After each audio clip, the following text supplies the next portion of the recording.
Some games are incredible online, Mhm. but others completely fall apart. Today, we're talking about games that lose what makes them special when you take them off the table and put them on the internet. Hey, gamer friends, I'm Danielle. And I'm Josiah, and And we we are are ready ready to to roll. We only have one criteria for this, and that was that this is based off of turn-based on BGA. That's right, not real time. Not real time, and there's a very good reason for this, and that is because we don't play real time on BGA. That's right. The whole purpose for us playing digitally is for the turn-based aspect. That's right. So some of these games might be good if you're playing them real time. We wouldn't know because we don't play that way. Yeah. First up is one that is probably maybe our hottest take. Yeah, maybe. Maybe. Yeah. And it's Distilled. We have played Distilled on BGA several times, and neither one of us like it online pretty much at all. That's right. And we love this game. Yeah, at it's the a table. great game. Yes. It definitely loses something It does. when you play this one online. And I know you could really say that about a lot of the board games, is that they lose something, but this one in particular really loses something for me. Yes. I don't know if it's because you get to shuffle the cards and do that, like there's that tactile feeling. nature, or the way that it looks, because it actually has a really good table presence, It does. and so you miss that when you play it online. Yeah. And there's also some aspects that you don't get to see what the other players are doing on their turn, which will be a common theme throughout all of these games. Sure. These are games that maybe are more dependent on knowing what's happening at the table. And when you play turn-based, you don't want to have to read through the history of turns to say, okay, what did everybody do? Okay, now I can take my turn, right? Yeah, and I don't know that this one is necessarily that way, because I feel like we play a lot of these kind of heavier Euro-style games on BGA and really enjoy them because they take all the management out. But this one just doesn't have the same feel to me. Yeah. I think one thing that I'm thinking of is cards that maybe I'm going for that somebody takes and I don't see that, or maybe there's some ingredient that I'm trying to go for, but how long do I wait to try and get it? There's things like that you lose that at the table. That's very present. Yes, you're like, okay, I can see what they're going after. I have to go get that ingredient or that item before they get it. Yeah, it loses a lot of the player interaction when you do it. Yeah. Next up is Heat. And this is one that at the table, there is a sense of the race. Yes. And there's a sense of excitement, and you get to see real time what's happening on the racetrack as it's going on. But online, on BGA, you lose a lot of that when you play turn-based. Yes. It just feels so disconnected from the race element of the game that it loses a lot of its fun. Yeah, and that's kind of the whole point in playing a game like that, is the race element. Yeah. And I'm not really very good at this game, so I tend to fall behind a lot. And if you're losing in turn-based, it feels like the game takes forever. Yeah, it does. So there's also an element that as you're going through your cards, you're building towards something and you have some goal in mind, or some plan that you're going to take.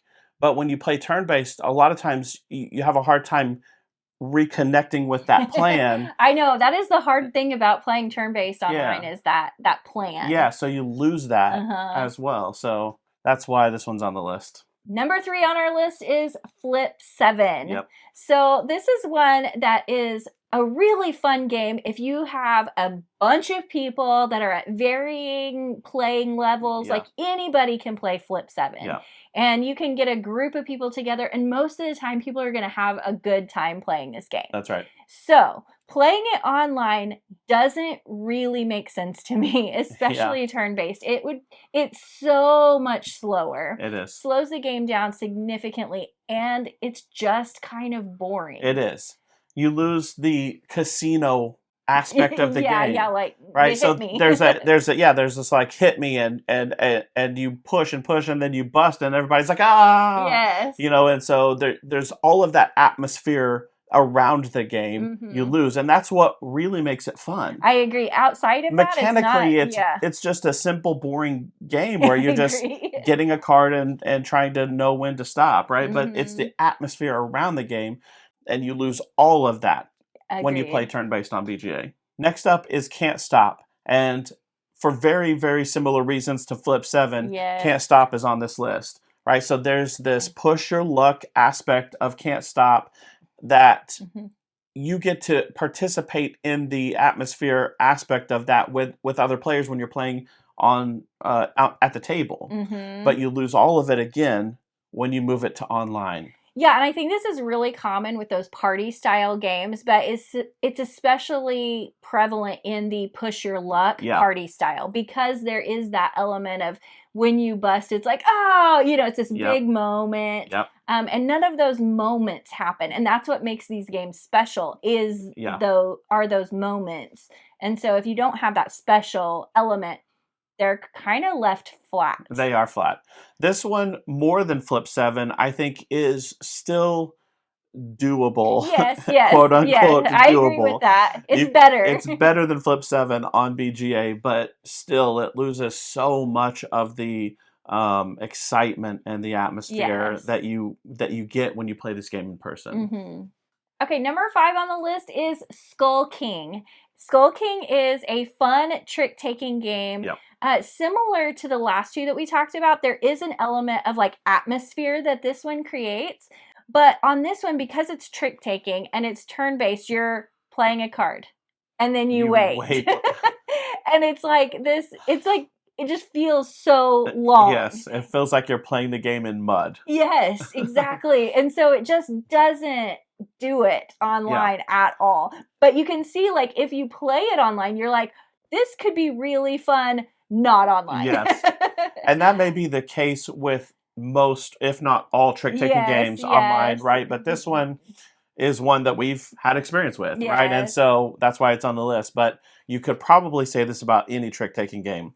You need to have that real-time presence in a trick-taking game to get the fun out of it. I completely agree with that. Yeah. And there's the, the yo ho ho part that you miss out on. You don't get that. Yeah, you don't get that. And you don't get the take that in Skull King is just it's gone. Yeah, it loses it for sure. Yeah, like because it's just so delayed and so slow. Yes, you're like, did they play a special power? Right. What's going on? And that's another aspect of it is you kind of need to know what's happening on what other people are playing. Exactly. And you again, you don't lose that, but it's harder to get. It's more tedious. Yes, exactly. Next up is Paint the Roses, and this is one I would say is still kind of fun online. Yeah, okay, kind of fun. But it's really fun in person. That's right. And the main thing that you lose when you move this game to BGA is the cooperative aspect of the game. The working together, trying to figure out what's happening. There is a distinct disconnect when you play this game online turn-based, where you're like, wait, okay, who played last? I'm supposed to guess what did they play? What tile did they lay down? Right. I've got to go find out which tile it is based on the notes history, and the history and all that. And it's just, again, it's just like trudging. It's tedious. Right. And you can still have fun playing it. I will say that. There's some of the games on this list that I'm just like, it's just not fun. That we will talk about or have talked about. But this one, I think you can still have fun. It's just way, way more fun in person. Right. I think it's that cooperative deduction just doesn't work super well. Yeah.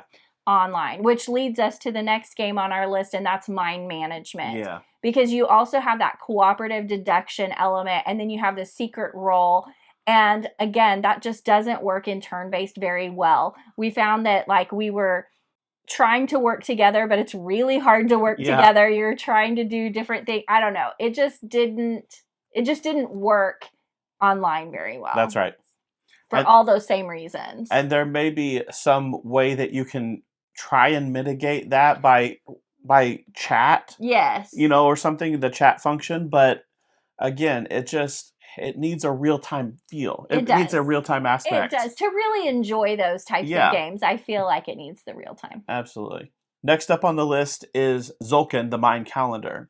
This one is specifically about the tactile nature of this game. Yes. The touchy-feely part of it. That's right. That's one of the big aspects of this game that makes it really fun. Turning the gears, watching the other gears go by, the meeples and the corn and all of that stuff is very fun to do. And you lose all of that good tactile nature when you move it to BGA. Yeah, because BGA takes care of all of that for you. Yes. And so then you just like are watching it kind of go by and you're still taking your actions. You know, you're pulling your meeples, taking your actions.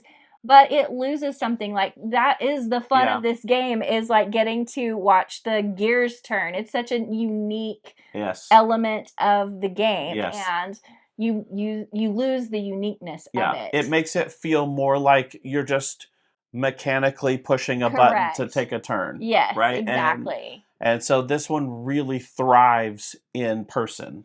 Next up on our list is Challengers.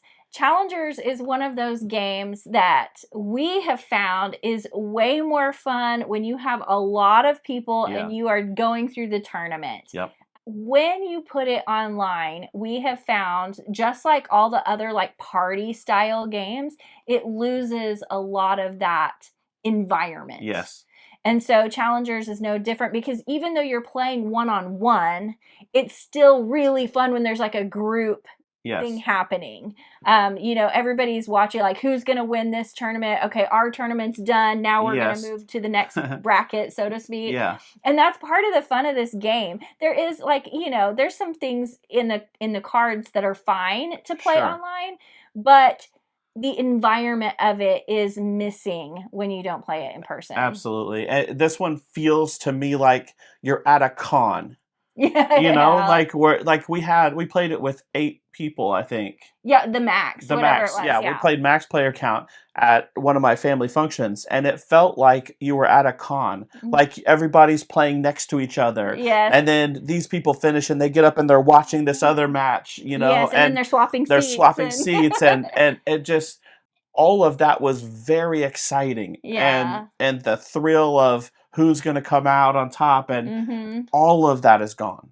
Yeah, that's right. And it's a big part of the game. Yeah, because I actually think that the gameplay itself isn't as interesting. Right. There's not a whole lot to it. You know, it's, does my card beat your card? It's, what is that game? Like War? Yeah. Yeah, that's what it reminds me of just like, okay, does my card beat your card? But when you have that aspect, it adds a lot to the game. Oh, yeah. Last up on the list is Wandering Towers. This is one that we were excited to play. We had heard some good things about it. We played it on BGA and we were like, big thumbs down. This one is terrible turn-based on BGA. Right.